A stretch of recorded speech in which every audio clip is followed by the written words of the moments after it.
Shalom saudara yang terkasih, selamat bertemu kembali di channel pelayanan ini. Hari ini kita akan membahas tentang seseorang yang mempunyai niat untuk berpindah iman atau kepercayaannya. Jadi berupa tanya jawab singkat atau TJS. Ini adalah pertanyaan umum. Pertanyaannya begini, Pak, bagaimana kalau saya beralih ke kepercayaan lain? Saya sering membaca atau melihat curhatan seseorang di Facebook yang menyatakan ingin meninggalkan Yesus dengan berbagai macam alasan. Ada yang karena doa-doanya tak kunjung dijawab, ada yang lelah, hidupnya sengsara terus, sakit-sakitan dan sebagainya. Ada yang mengaku selalu dapat pasangan yang tidak seiman, ada juga yang menilai kekristenan tidak masuk akal dan sebagainya. Saya ingin mengajak saudara-saudara yang mungkin saat ini sedang mengalaminya untuk merenungkan sejenak. Apa tujuan hidup saudara? Hidup untuk diri sendiri atau hidup untuk Tuhan? Untuk memuliakan Tuhan? Yang kedua, dengan semua yang sudah saudara lakukan dalam hidup ini, ya, dari lahir sampai sekarang ini, dan kalau saudara dipanggil Tuhan hari ini, kemana jiwa saudara akan pergi? Yang ketiga, apa jaminannya hidup saudara akan jadi lebih baik jika saudara berpindah keyakinan atau tidak lagi mempercayai Yesus? Yang keempat, apakah ada jaminan kepastian keselamatan di tempat tujuan saudara itu, apapun itu, di mana saudara ingin berpindah atau beralih keyakinan? Yang kelima, apakah saudara sudah diperdamaikan dengan Allah sehingga hidup saudara ada damai sejahtera dan sukacita? Jadi ada 5 pertanyaan itu ya. Silakan saudara renungkan. Jika saudara hari ini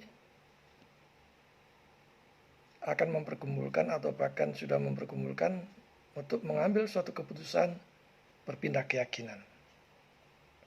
Ingat 5 pertanyaan itu.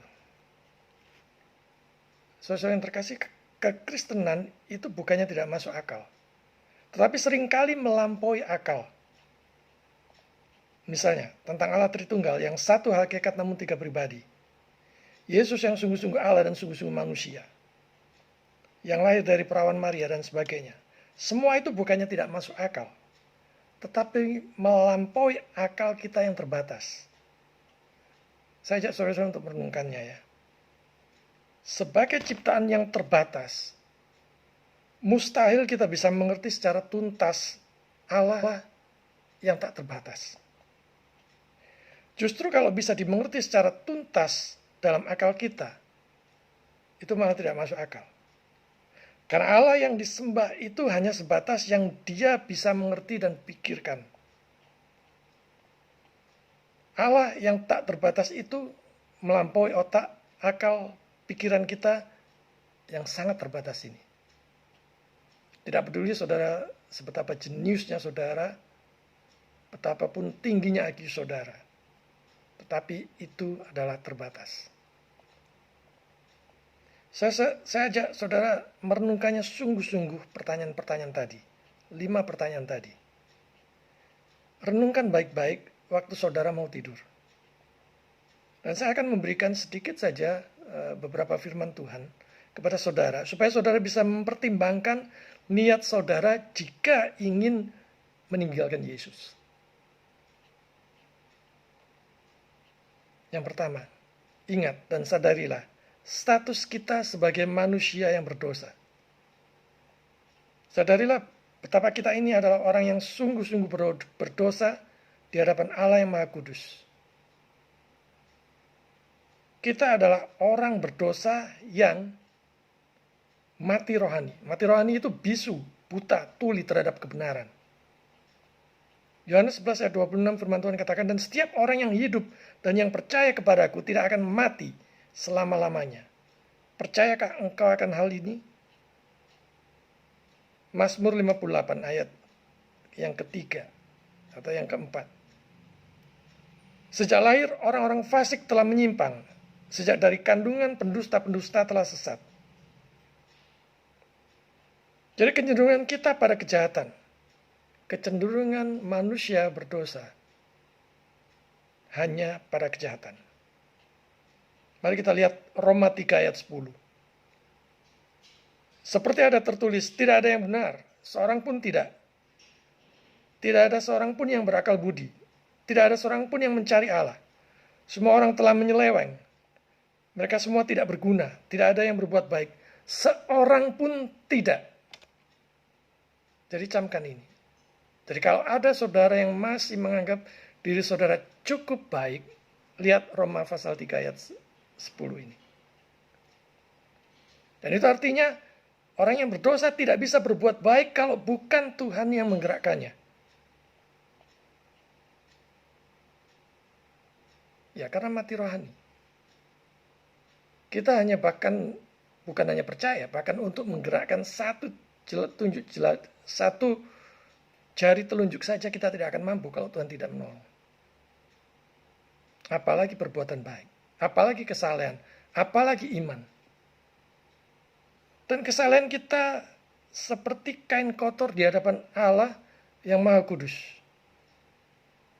Yesaya 64 ayat 6 firman Tuhan katakan, demikianlah kami sekalian seperti seorang najis, dan segala kesalehan kami seperti kain kotor. Perhatikan, segala kesalehan kami, bukan segala dosa kami.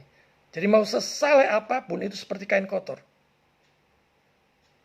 Kami sekalian menjadi layu seperti daun dan kami lenyap oleh kejahatan kami seperti daun dilenyapkan oleh angin. Dan kata kain kotor yang dipakai di situ dalam bahasa aslinya adalah kain bekas cemar perempuan yang begitu menjijikkan di hadapan Allah yang Maha Kudus. Jadi kalau saudara merasa diri saudara cukup baik, cukup benar, cukup saleh, itu adalah seperti kain kotor yang begitu menjijikkan di hadapan Allah yang Maha Kudus kalau saudara tidak mempunyai juru selamat. Dan karena itu manusia berdosa membutuhkan juru selamat, butuh anugerah, yaitu butuh Yesus, butuh juru selamat. So, tanpa juru selamat satu dosa sudah cukup untuk mengantar manusia ke neraka. Dan upah dosa adalah maut. Allah itu maha adil. Jadi satu dosa harus dihukum, pasti dihukum. Allah maha adil, Allah juga maha kasih. Kasih dan keadilannya itu tidak mungkin saling bertabrakan. Saya mau memberikan sedikit ilustrasi kepada saudara-saudara. Bayangkan kalau ada polisi dengan pelanggar lalu lintas.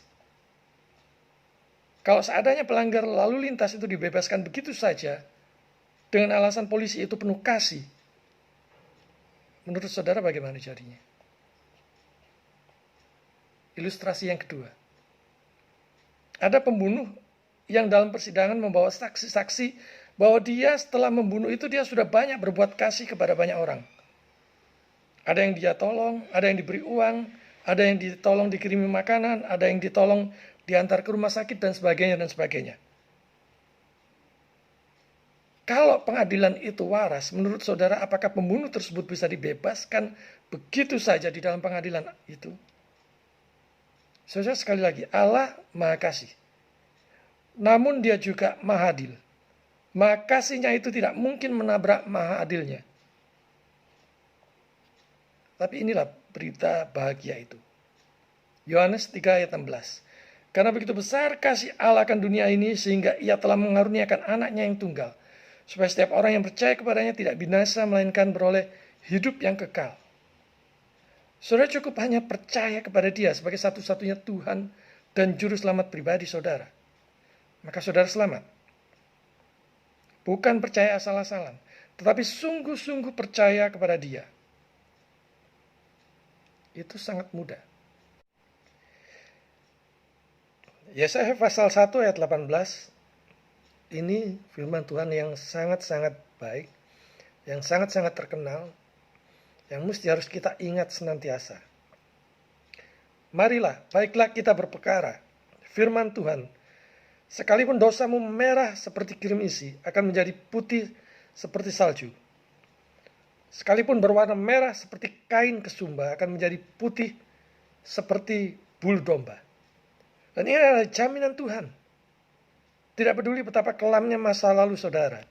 Jika saudara percaya kepada Yesus, janji ini berlaku buat saudara. Dan kalau saudara percaya kepada Yesus sebagai satu-satunya Tuhan dan Juru Selamat pribadi saudara, maka saudara akan beroleh anugerah hidup yang kekal. Hidup ini hanya sebentar saja. Saudara mungkin hanya hidup sampai umur 40, 50, 60, 70, 80, atau kalau dikuatkan mungkin sampai 90. Coba renungkan. Berapa tahun lagi itu? Berapa tahun lagi jiwa saudara harus berkelana tanpa arah yang jelas? Itu hanya sebentar saja dibandingkan dengan kehidupan kekal yang saudara harus jalani setelah kemah saudara di dunia ini dibongkar Tuhan. Kemana jiwa saudara akan menuju? Ke sorga atau ke neraka? Jaminan keselamatan di dalam Yesus itu pasti. Bukan semoga. Bukan mudah-mudahan, tetapi pasti. Perhatikan penjahat di sebelah Yesus yang percaya itu. Dan inilah jaminan kepastian keselamatan itu. Seperti yang ada di dalam Lukas pasal 23 ayat 43. Kata Yesus kepadanya, "Aku berkata kepadamu sesungguhnya hari ini juga engkau akan ada bersama-sama dengan aku di dalam Firdaus." Tidak ada jaminan kepastian janji yang seperti ini yang bisa saudara dapatkan dimanapun itu. Juga keselamatan tidak ada dimanapun juga. Kisah Para Rasul 4 ayat 12, firman Tuhan katakan, "Dan keselamatan tidak ada di dalam siapapun juga selain di dalam Dia. Sebab di bawah kolong langit ini tidak ada nama lain yang diberikan kepada manusia yang olehnya kita dapat diselamatkan." Yang seperti ini saudara akan buang. Saudara lebih memilih yang tidak ada kepastian selamat. Mungkin hanya karena takut karir saudara akan tenggelam, akan mandek, akan mentok, atau takut bisnis saudara bangkrut. Mari bijak dalam mengambil keputusan. Karena ini nilainya adalah kekekalan. Salah memilih, saudara tidak akan selamat. Tanpa juru selamat, saudara pasti tidak selamat. Ikut Yesus, saudara akan terus dipelihara sampai akhir. Tidak usah takut, tidak usah cemas ataupun khawatir akan hari esok. Lukas pasal 12 ayat 7, firman Tuhan katakan, "Bahkan rambut kepalamu pun terhitung semuanya. Karena itu jangan takut, karena kamu lebih berharga daripada banyak burung pipit." Tapi perhatikan, tanpa juru selamat, saudara harus menanggung sendiri dosa-dosa saudara dari lahir sampai mati. Firman Tuhan tadi katakan segala kesalehanmu, sesaleh apapun, itu seperti kain kotor, seperti kain bekas cemar perempuan yang begitu menjijikkan. Lantas apakah dengan bekal kesalehan atau perbuatan baik yang seperti kain kotor itu, saudara berharap bisa masuk surganya yang kudus? Jangan mimpi, saudara. Soal beban hidup, firman Tuhan menegaskan bahwa kita pasti dipelihara. 2 Tesalonika 3 ayat 3. Tetapi Tuhan adalah setia. Ia akan menguatkan hatimu dan memelihara kamu terhadap yang jahat. Matius 7 ayat 9.